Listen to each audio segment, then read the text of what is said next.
video, I'm going to be showing you a project I started a year ago for my husband for Christmas, and I'm finishing this year because that's how last year went.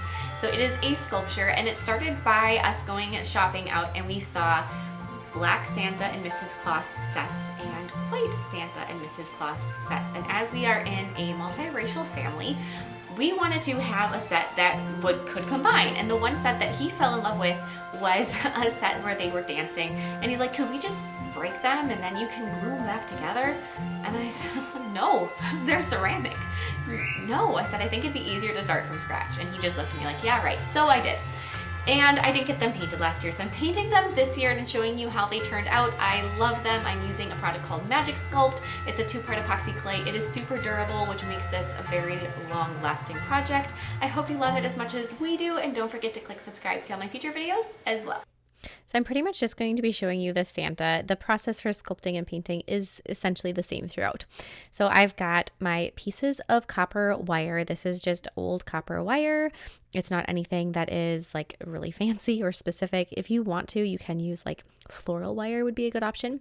So I've got the different pieces I have cut for my Santa and Mrs. Claus for their height. And then I've got the piece that's going to be for their arms that connect from like the hand that's out farther. So I have all of those pieces of wire cut. And I'm going to just take and I'm going to work them out. For my second leg of my Santa, I'm not going to put wire in that one. I'm just going to use the aluminum foil. After I have an aluminum foil bulked up body, I'm going to tightly wrap it with masking tape. The purpose for the masking tape is it just creates a slightly smoother surface to attach the clay to on top of it and kind of evens out the aluminum foil, which is a little sharp. So if you were like smoothing out the clay, you might end up having the aluminum foil poke through. It could possibly even give you like a little cut. So the masking tape is mainly just for ease of use and a little bit of protection. So we've got the masking tape over the top of everything, and now I'm going to mix my SCULPT. It's a 2-part. There's a light gray and a darker gray. It's a resin and a hardener or a catalyst. Once the color is uniform between the light and the dark, use 50-50. Then you can go ahead and start using it. It does harden and begin the hardening process immediately. I find I never really have to worry about it hardening as I'm working with it, but I am a fairly quick sculptor. Years of working as a nail tech has definitely made me quick in that type of respect, but I personally don't have that issue. I do just mix small batches at a time. I'm going to begin on my Santa's legs, and I'm going to do a single leg. I'm going to take some pick tools, and I'm going to create some different creasing on the legs, like behind the knee is a very important spot to add fabric creasing, around the cuff of the pant leg, another spot to add some fabric creasing. The great thing with SCULPT is that it can be smoothed out with just water. So as soon as you get your clay essentially applied to the area that you're going to be working on, just dip your finger in water and then smooth over the area, just rub over it and it'll smooth out beautifully. Any places where there is a bigger transition from two areas, like right here where I have the legs and I'm going to be working farther over his bottom, I am going to use my pick tool and like scrape it down from one section to the other until it kind of levels out, and then use the water to blend it. You can also do that if part of the clay has been hardened and part of it has not. It'll still, just blend over it, like scrape it down till it's about the same height with the tool, and then water, and you're good to go. I'm going to be adding some little like dashed lines for the seams down the side of the pants, and then around where the zipper would be in the front. I am going to add a little bit more to my cuffs. The very bottom of the pant leg is going to be fur, like you would see a typical Santa Claus wearing. So I'm going to use sort of a paddle-shaped pick tool, and I'm going to be pressing into the cuff area of the pant legs to make them look a little bit more like fur, fluffy texture. I'm going to roll a couple spheres that are approximately the same size, flatten those out. This is going to be for the top of the boot. I am not going to worry right now about sculpting the entire boot. I'm just going to kind of get started. So this is going to be the area that kind of blends in. It's like the wider top cuff area of the boot.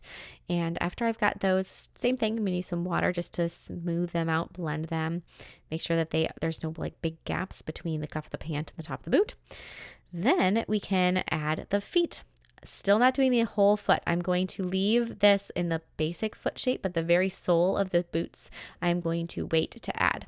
So I'm going to blend that foot into the pant leg, and then after I have that pretty well blended, you want to make sure that the feet are entirely cured before you do actually add the sole part, because then you can really like press down into your tabletop to make sure that you're going to have some stability with your Santa Claus. You can gently press down to get a good idea of the shape that you need the bottom of the boots to be, but just wait. Same thing with the pant legs. Add details like creasing and stitch marks. All of that stuff is fantastic to add. The more of those little details that you can put into any part of a sculpture like this, the easier it's going to be to paint, the more things that are built into it, and the more realism that you're going to add, and the more people are going to look at it and just be shocked that it's a sculpture and that you sculpted it. So add all of those stitch marks, add the shoelaces, add, every single thing that you can think of to add in a circumstance like this, because it just makes a big difference. Going to be just continue working on these boots. The boots were a difficult part of this process just because they did need to stand. Did need to stand there. So it couldn't just be, any old thing like the legs. If they're not sculpted a very certain way, it's okay as long as they're, pretty good. The boots you really have to make sure are just the right shape. And since one foot is a little bit up and the other one's flat, it's just got a little bit more to work on. So after we've got those little stitch marks, I'm going to add a little crisscrossy for where the lacing would be, blend over everything. If there's any spots where as I was working, I might have messed it up with my fingers. And now I'm going to take a piece of, or a sanding block, and I'm going to sand over. I'm also going to use my e-file to sand over any areas that I feel like need to be smoothed out a little bit better. I'm using a couple different bits. I wasn't sure which one would be the right one for the Magic Sculpt. It is going to clog up your bits, so you are going to go through and you're going to be like, oh, there's all this clay in my bits. So you're going to have to clean them pretty well before you go to use them on nails again if you don't have specific ones for this kind of a project. Once the pants are done, you're like, oh, they look fabulous.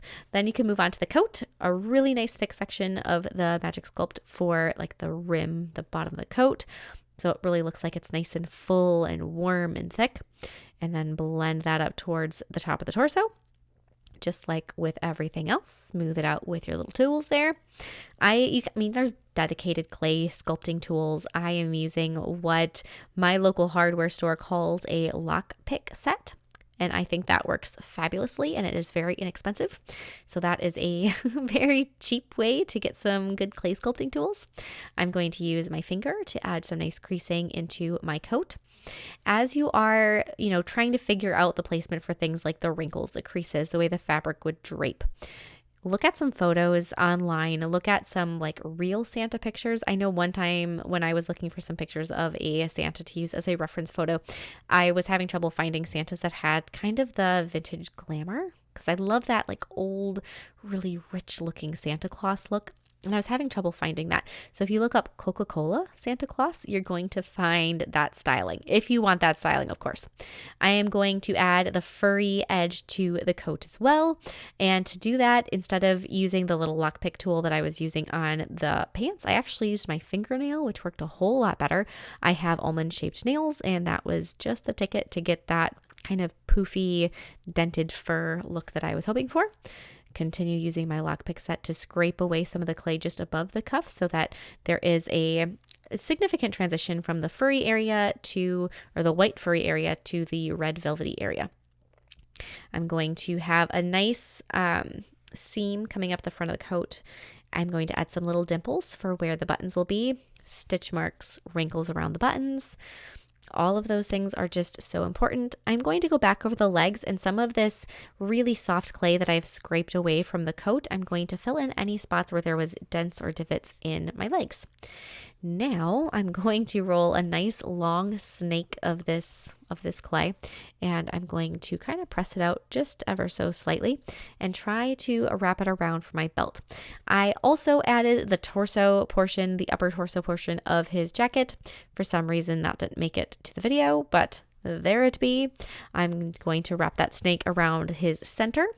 You might notice that on the arms I have a cross-hatching pattern going on.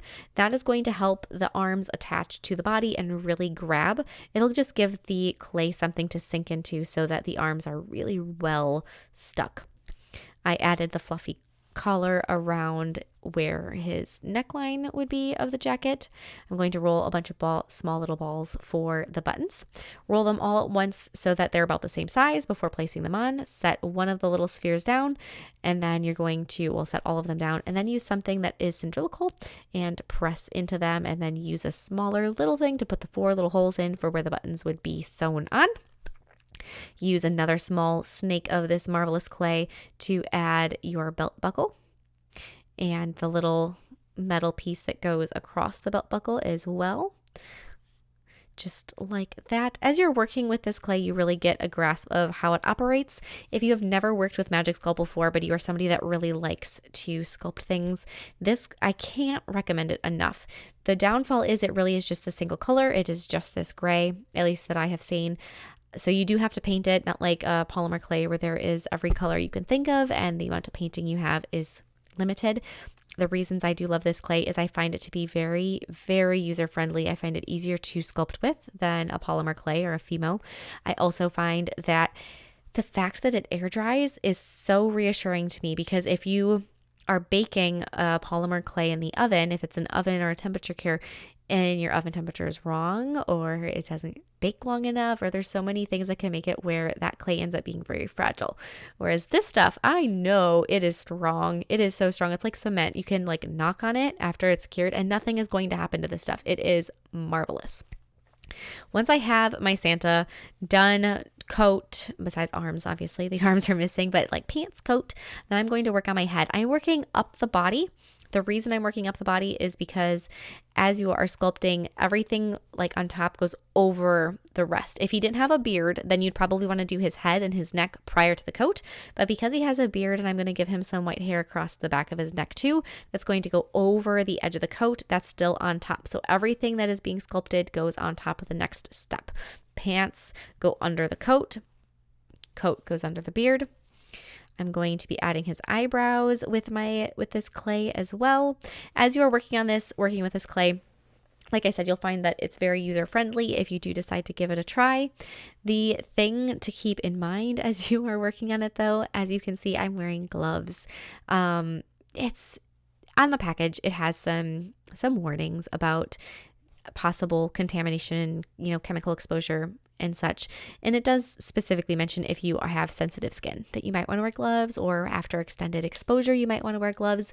And not that I would call making this little sculpture set extended exposure per se. It's not a daily use for me. This sculpture together probably took me a good 25 hours to sculpt for all 3 figurines. That's still a pretty hefty chunk of time. I do have mildly sensitive skin, so I am going to be wearing my gloves that I use that are for nails, that I use when I'm doing a nail client. So I'm going to wear those gloves. It also mentions that you should possibly consider being in a well-ventilated area. Again, I work with similar chemicals all day, every day. I have pretty good ventilation. I also have a air source capture machine. All of those things are considerations to have, especially if you are somebody that has a sensitive respiratory system or sensitive skin. I've never had an issue with Magic Sculpt. There was one time that I was using it without gloves before I was nearly as cognizant of environmental exposures as I am now. And I did find that my hands got a little itchy feeling, like my skin was just a little bit something. I don't know. Itchy's not even the word. Tingly's not the word. I could just tell, So then I was like, actually, from this point forward, I'm wearing those gloves. So things to consider if you do decide to give Magic Sculpt a try: the user friendliness of it, the options that it has, the amazing capabilities that are available with Magic Sculpt, and the durability and the strength make it so that to me, I'm not that worried about the minor chemical exposure that I could have received through my skin. I can wear gloves, not a big deal. And then as far as especially if you're going to be filing it a lot, just be aware that you may want to use like an air source capture machine, dust collector machine, have good ventilation. You get the gist. I have his beard on. I'm going to be adding his mustache. This stuff, it's just phenomenal. Every time I'm going over an area that I'm super happy with and I'm like, okay, this spot is done, like right now before I add the hat, hair has been left for about 12 hours. Part of the reason this takes so long is that you have to do some and then you have to wait. But I do feel like I had approximately, 25 hours of direct sculpting time with the clay. So, but you do have to just wait. So be prepared for this project to take its time. I'm going to be adding the top edge of my hat, same process as adding the cuff areas to, the coat. I'm going to place it down. I'm going to try to use my tool for this. I went back and forth on whether or not I thought my fingernail or the tool was the better option for adding the little dimple marks, but essentially with just a rounded end, I'm going to be stabbing it a bunch of times over and over again. Wet tool, that's another thing. Just like how I said, have your fingers wet when you were sculpting with this. Also have your tools wet. If they're not wet, they may stick to the clay, and then instead of creating beautiful little marks, it might kind of pull and tear. Not that that's a big deal or that it's an issue that you have to really worry about, but just, wet tools are the way to go. I'm going to add the little puff on the end of the hat. Now I have my Santa and my Mrs. Claus sculpted with the exception of their arms. To make them so that they fit perfectly together just how I want them to, I'm going to tape them together with masking tape. This masking tape is not something that's going to stay there long term. It is just going to be on my little set until they're hardened and their arms are attached. I'm going to take a smidge of clay and attach my wire piece to both Mrs. Claus's shoulder and Santa's shoulder. And now I've got the backs of their arms sculpted, but we're going to finish the fronts of their arms. So I have them just like started here. I'm going to remove that bit of masking tape that was unnecessary, and I'm going to finish sculpting my arm. So I've got Santa's arm attached. I'm going to add his mitten, so I'm going to just press that mitten, like generic mitten shape. His hands are way easier than her hands because I'm not going to bother with fingers on him. He's got mittens on. He's in good shape. So I'm going to make sure that my wire is entirely covered. I don't want that wire to be visible in the end. And I didn't add any foil around the wire. This way I don't have to worry so much about how big the clay has to be around it. It just makes it so that it's a little bit more straightforward. Just as long as the wire is covered, I'm good to go. I've got that first big part of them in, then I've got to add the thumb sticking up, which is just one little piece. I don't have to worry about so many things considering that he doesn't have individual little fingers. I'm going to be adding the little seams all the way around his arm. Same thing around the mitten. It's so easy to add the little seam dotted dashed lines with just the point of a pick tool that I really can't suggest it enough, just because it makes such a difference on the detailing. I'm going to add the fluffy furry cuff around the end of his mitten coat, that transition. Okay, so once we have that, I am going to show you a little bit of Mrs. Claus's, like the end of her arm, just because it is a very important like transition space, and it's one of those really delicate areas that I feel like it's nice to see the full thing as how the two places come together. I'm going to continue her arm all the way down through to about where it's going to, like the cuff of her sleeve. I put on quite a bit of clay, and now I'm actually going to take a little craft knife and I'm going to carve away the areas that are excess, which is another, nice thing just to be able to do. Wet finger, smooth it out, get rid of any little wrinkles that aren't supposed to be there, cut off the extra clay from the bottom cuff area, and then just keep working it with my pick tools as you are kind of sculpting this. Obviously, we're trying to make it the same from side to side since we are doing sleeves where there is some symmetry that you want to be trying to match. So you want to make sure that like the circumference around the arms is about the same, the length of the sleeve. So from that shoulder seam to the end of the sleeve where the cuff is, you want to try to make sure that's about the same. It's not a situation where I would say you should measure it, get out a measuring tape and really make sure it's down to the 1/10 of a millimeter. More just eyeball it, look at it, see that it's pretty close. Once you have it where you're pretty confident in the size between one side to the other, I'm going to be, do you see how I just measured my hand? I just held that little bit of clay up, make sure it was the same size for her hands from one side to the other. I'm going to start her hand the same way that I did his mitten, and I'm going to just kind of set that oval of clay down that's going to be for her hand. I'm going to cover the wire on the underside with more of my Magic Sculpt to make sure that it is fully covered up. And then I'm going to separate that clay that I have into the 4 fingers. I'm going to carve clay away with the point of my tool to make it the right hand shape. When you are sculpting a hand, drawing a hand, middle finger is the longest, index, ring finger are the same length, pinky is shorter, and it's incremental. It's all about the same. Now, in a real person, there might be slight differences. I know, for instance, my index finger is just a tiny bit longer than my ring finger, but that that recipe is just a really good base and it's going to look realistic.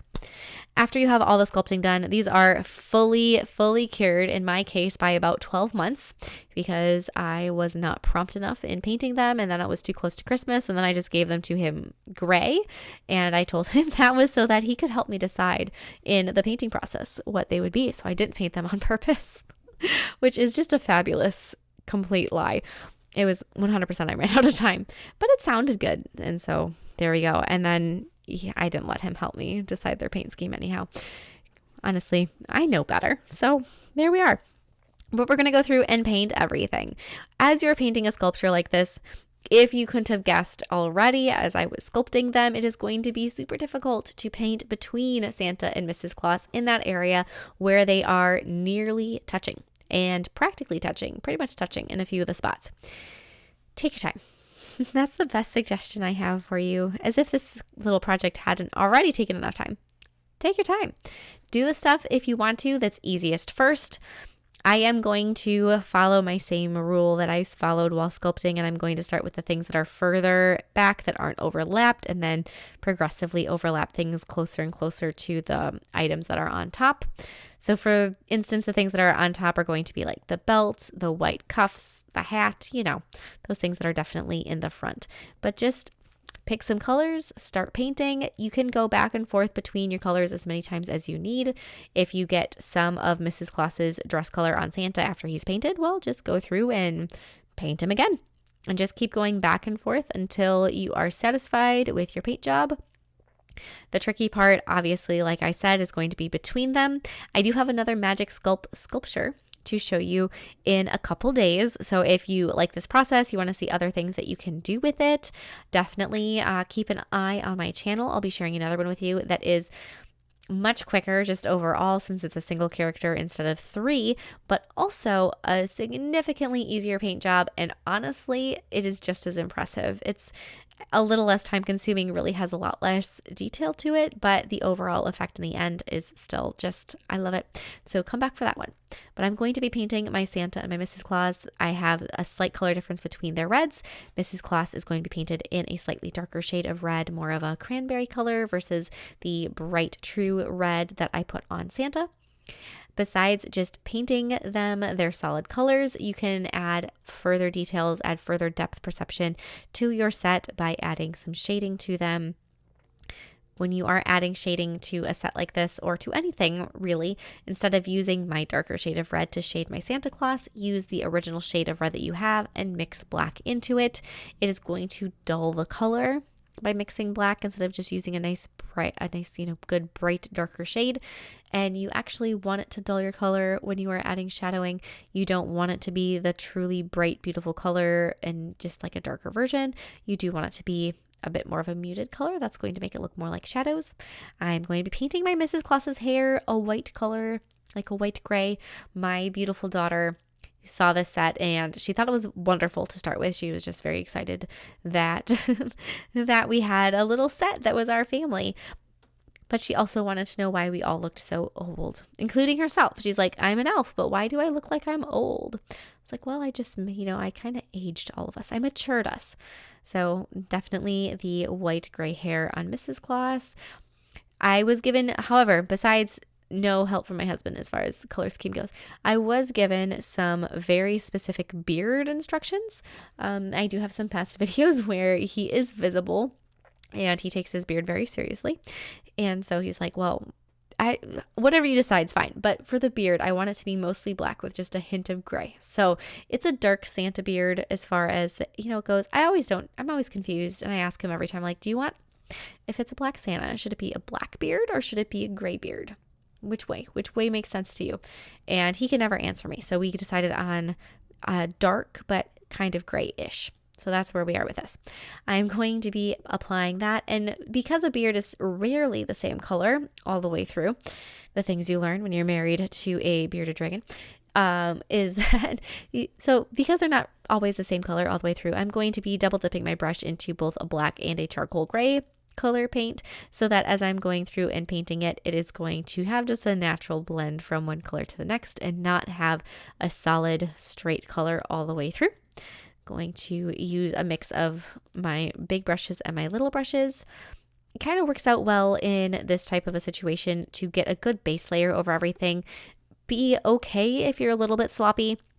And then after you have a really good start on just about every spot, go back through later with a little brush and examine it for places that need to be touched up. That was sort of the route that I took in the painting of this. And I feel like that's a faster route because it's inevitable to make mistakes. And if you nitpick over every little thing every step of the way, it's just going to make it so that in the end you have just as much work, but it took you longer to get to the end. I'm going to be adding gray over the cuff areas on Santa's coat first instead of going straight to white.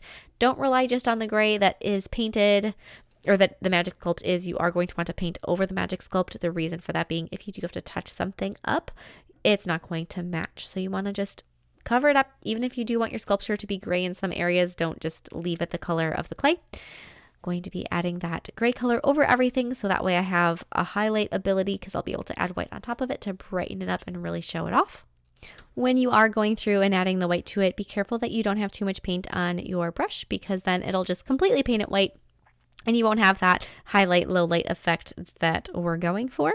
So use a almost dry brush, and the brush I'm using is actually one that's kind of worn out and it's really frayed, but that's going to just selectively paint it as well. So the effect is good. So save those, really beat up brushes. Sometimes they have a good purpose here and there. After I've got that, I'm going to move on to the belt. This is one of those very topper areas to paint. It's also one of the most difficult ones because it does go all the way through that middle area where you are going to need to have some kind of, drone robot abilities to get right up to that area where Mr. and Mrs. Claus are basically touching. Just take your time, look at it from every angle you possibly can. Don't be afraid to tip these guys upside down. Look at it from the back, from the front. Use skinny brushes to get in there. And now I'm going to be adding the gold over the top of the belt buckle and then also over the top of my buttons. I did incorporate some of that gold into my little elfie as well, just to kind of tie it together and bring that gold into a couple different spots. It is such a pretty, just nice gold color that really covers well. So I love to use that one. I am going to now use that shade. Like I said, we're going to mix the red and the black together, give us a little bit of a darker version of our original Santa red, and brush that gently over some of the areas of the coat. This is going to distress it. It's going to make it look used, which is, I feel like Santa does a lot of work, so he's going to have a used looking coat. It's also going to, any of those places where you sculpted in the little lines for the wrinkles, the stitch marks, this liquidy, very thin paint, because I also diluted it quite a bit, is going to settle into those low points, and it's going to really, really complement all of the sculpting. If there's any spots that you don't feel like it's settled into enough, you can directly paint them too, but this is just kind of a great way to do it a little bit more effectively and efficiently. I'm going to add some warmness to his cheeks, some highlights around his nose, his eyes, add some outlining, little bits outlining slightly on his, say, eyelids, nostrils. I'm going to touch those up a little bit. After both of them have been painted, all three of them have been painted, I'm going to spray them with a clear gloss sealer shellac just to really help protect that paint. Again, I'm looking for longevity with this set. I hope this is something that is in our sweet little family for many, many, many years, and I wanted to protect them. So here is the final Mr. and Mrs. Claus and the final little Elfie. I really love this set. I'm so glad that I took the time to make this. I'm so glad that I got 2 Christmas gifts out of it 2 years in a row. That's an extra bonus. I hope you enjoyed watching the process, and I will see you all next time. Bye.